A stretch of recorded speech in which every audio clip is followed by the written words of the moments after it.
में शीश महल, गरीबों के घरों पर बुलडोजर। केजरीवाल के नए कांड से दिल्ली में हाहाकार। 200 घरों पर क्यों चला केजरीवाल का बुलडोजर? गरीबों की जुबानी अरविंद केजरीवाल की खत्म कहानी। जनता से टैक्स वसूल कर जनता के पैसों से खुद के आलिशान राजा महाराजाओं वाला शीश महल बनवाने वाले दिल्ली के सीएम अरविंद केजरीवाल का नया कारनामा सुनकर आप भी अपना माथा पकड़ लेंगे, क्योंकि अरविंद केजरीवाल खुद के लिए तो आलिशान महल बनवा चुके हैं, वो भी जनता के पैसों से। लेकिन जिस जनता ने उनको दिल्ली की गद्दी पर बैठाया, उन्हें इस काबिल बनाया कि वो दिल्ली की बागडोर संभाले, उसी जनता के घरों पर दिल्ली के सीएम अरविंद केजरीवाल का कहर टूटा है। केजरीवाल ने 200 घरों पर बुलडोजर चलवाकर परिवारों को सड़क पर ला दिया है, जिसके बाद दिल्ली की सियासत में उबाल आ गया है। केजरीवाल के नए कांड से दिल्ली की जनता पूरी तरह से भड़की हुई नजर आ रही है। तो पूरी कहानी से आपको रूबरू करवाएंगे और बताएंगे कि आखिर क्यों खुद के लिए महल का इंतजाम करने वाले दिल्ली के मुख्यमंत्री को 200 घरों पर बुलडोजर चलवाते वक्त जरा सा भी ख्याल नहीं आया कि ये वही जनता है जिसने उन्हें दिल्ली के सीएम की गद्दी तक पहुंचाया है। नमस्कार, मैं हूं आपके साथ दिव्या सिंह और आप देख रहे हैं हमारा खास show turning point.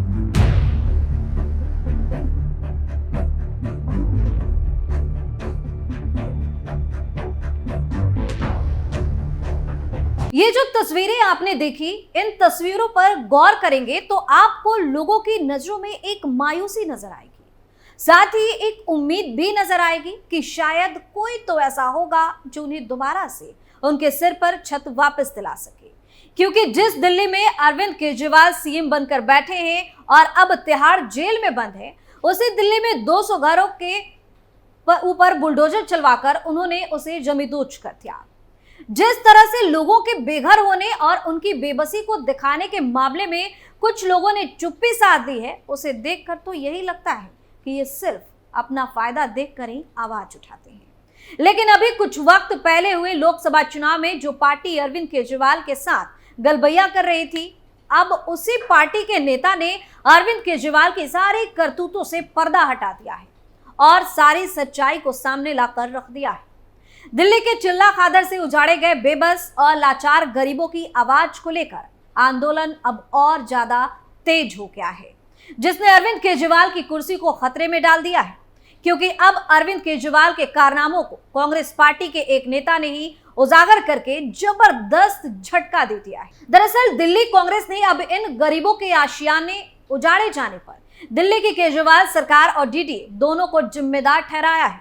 Delhi Congress के प्रदेश अध्यक्ष देवेंद्र यादव ने कहा है कि डीडीए, दिल्ली सरकार, दिल्ली नगर निगम अगर दिल्ली के झुग्गी झोपड़ी, यमुना खादर या बाकी जगहों पर बिना वैकल्पिक जगह दिए घर उजाड़े तो दिल्ली कांग्रेस उनके हक की लड़ाई लड़ेगी। कांग्रेस पार्टी ने हमेशा गरीबों के आशियानों को बसाने का काम किया है। बीते केंद्र की यूपीए सरकार और 15 साल दिल्ली में कांग्रेस शीला दीक्षित सरकार ने कभी गरीबों पर आंच नहीं आने दी। जब 2007 में अनाधिकृत कॉलोनियों पर बुलडोजर की तलवार लटकी थी, तब यूपीए सरकार ने कानून बनाकर उन्हें संरक्षित किया, जिसके कारण दिल्ली के 45 से 50 लाख लोगों के घर सुरक्षित हैं। शीला दीक्षित सरकार ने प्रोविजन सर्टिफिकेट देकर उनके मकानों को संरक्षित करने का काम किया था। पीड़ितों से मिलने के बाद दिल्ली कांग्रेस के पूर्व अध्यक्ष चौधरी अनिल कुमार ने कहा कि चिल्ला खादर में खेती बाड़ी करके अपना जीवन चलाने वाले लोगों डीडीए द्वारा उजाड़ने की कार्यवाही पूरी तरह से अमानवीय है। डीडीए द्वारा कोर्ट के आधे आदेश का पालन करके यहां लगभग 200 घरों को उजाड़कर इन लोगों को बेघर कर दिया, जबकि यह लोग आजादी के बाद से रह रहे हैं। चौधरी ने कहा कि मैं पूछना चाहता हूं कि जब कोर्ट के आदेश स्पष्ट दिया है कि इनको हटाने से पहले सरकार इन्हें विस्थापित करने का इंतजाम करे, तब बिना वैकल्पिक व्यवस्था के डीडीए शाम को नोटिस लगाकर सुबह बुलडोजर किसके इशारे पर चलाया। ओखला बैराज से लेकर चिल्ला खादर तक लगभग 1500 परिवार खेतीबाड़ी करके अपना जीवन चला रहे हैं और सरकार इनके मकान तोड़ने पर उतारू हो गई है। निंदनीय है, बहुत ही अमानवीय है। गरीब लोगों के मकान झोपड़े तोड़ दिए गए स्वाभाविक सी बात है, हाई कोर्ट का ऑर्डर है, हम उसका कोई विरोध नहीं कर रहे, हम सम्मान करते हैं, लेकिन सवाल डीडीए की नीयत पे है, सरकार की नीयत पे। उस हाई कोर्ट के ऑर्डर में कहीं नहीं लिखा कि 2 तारीख को मैं ऑर्डर दे रहा हूँ, 10 तारीख को आप तोड़ के मेरे पास आइए। उन्होंने ये कहा है कि 16 में आप कार्रवाई कर रहे थे, लोगों ने विरोध जताया, लोग कोर्ट में गए, कोर्ट ने सुना, कोर्ट ने कहा ठीक है डीडीए आप कार्रवाई कर सकते हो, लेकिन किसानों का सर्वे करिए, और आप यदि उनके मकान हटाते हो तो उनको कहीं ना कहीं डूसिप को डायरेक्शन दी है, जो स्लम के ऊपर काम करता है रिहेबिलिटेशन पे, कि आप उनके लिए व्यवस्था करिए, सर्वे करिए, और पीएम आवास योजना और मुख्यमंत्री आवास 1500 परिवारों का अब क्या होगा? कांग्रेस ने आरोप लगाया है कि पिछले 10 सालों में भाजपा और आम आदमी पार्टी की सरकारों ने गरीब झुग्गी झोपड़ी वालों पर अधिक प्रहार किया है। चाहे रेलवे पटरी पर बसी झुग्गियां हो, निजामुद्दीन की झुग्गियां हो, शकूर बस्ती की झुग्गियां, संगम विहार आदि, जहां पर भी दिल्ली सरकार, डीडीए और दिल्ली नगर निगम ने बुलडोजर चलाया है। दिल्ली से सीएम अरविंद केजरीवाल और इनकी आम आदमी पार्टी इस मुद्दे पर मौन साध रखी है। यमुना खादर के खेतों में काम कर अपना जीवन यापन कर रहे हैं। उन लोगों ने कोई पक्का निर्माण नहीं किया है, बल्कि झुग्गी बनाकर रह रहे थे। अब उनकी झुग्गी को उजाड़ दिया गया। डीडीए की टीम ने उनके घरों को उजाड़ दिया है। लोगों का कहना है कि बिना किसी नोटिस के उनके झुग्गियों को तोड़ा गया है, उनके सामान निकालने का मौका तक नहीं दिया गया, उनके सामान पूरी तरह से बर्बाद हो गए हैं। अब वे लोग खुले आसमान के नीचे रहने को मजबूर हैं। कहा कि बरसात के मौसम में हम लोग कहां जाएं? सरकार की तरफ से उनके लिए कोई व्यवस्था भी नहीं की गई है। डीडीए ने नहीं दिया जवाब। डीडीए ने डीएसयूआईबी शेल्टर को गिराए जाने पर टिप्पणी का जवाब नहीं दिया। हालांकि अधिकारियों ने कहा कि एनजीटी के आदेशों के मुताबिक यमुना के डूब क्षेत्र में निर्माण नहीं किया जा सकता। इस बीच भारत के मुख्य न्यायाधीश डीवाई चंद्रचूड़ को लिखे पत्र में सामाजिक कार्यकर्ता और सेंटर फॉर होलिस्टिक डेवलपमेंट यानी कि सीएचडी के कार्यकारी निदेशक सुनील कुमार अलेदिया और वकील प्रज्ञा दुबे ने कहा कि यह कार्यवाही सर्वोच्च न्यायालय के आदेशों के खिलाफ है। पत्र में कहा गया है कि यह कार्यवाही सुप्रीम कोर्ट के फैसले का उल्लंघन करती है, जिसमें कहा गया है कि माननीय सुप्रीम कोर्ट से संपर्क किए बिना किसी भी अस्थायी आश्रय स्थल को ध्वस्त नहीं किया जा सकता है। इसने संबंधित प्राधिकारियों से रात्रि आश्रय स्थल को ध्वस्त करने के लिए जिम्मेदार डीडीए अधिकारियों के खिलाफ कार्रवाई करने का भी आग्रह किया गया है। अब जरा आपको दिल्ली के सीएम की कहानी से भी रूबरू करवाते हैं, जिन्होंने दिल्ली में गरीबों के घरों को उजड़वा दिया है, लेकिन खुद के लिए करोड़ों से बना आलीशान शीश महल तैयार करवाया है, जो अब खतरे में आ चुका है। खतरे में अरविंद केजरीवाल का शीश महल। एक तरफ तो 200 घरों पर बुलडोजर चलवाने के बाद दिल्ली के सीएम अरविंद केजरीवाल बुरी तरह से गिर गए हैं, तो वहीं दूसरी तरफ ऑपरेशन शीश महल के खुलासे के बाद मुख्यमंत्री अरविंद केजरीवाल का दिल्ली वाला सरकारी बंगला निशाने पर है। बीजेपी ही नहीं, कांग्रेस भी इस पर अब सवाल उठा रही है।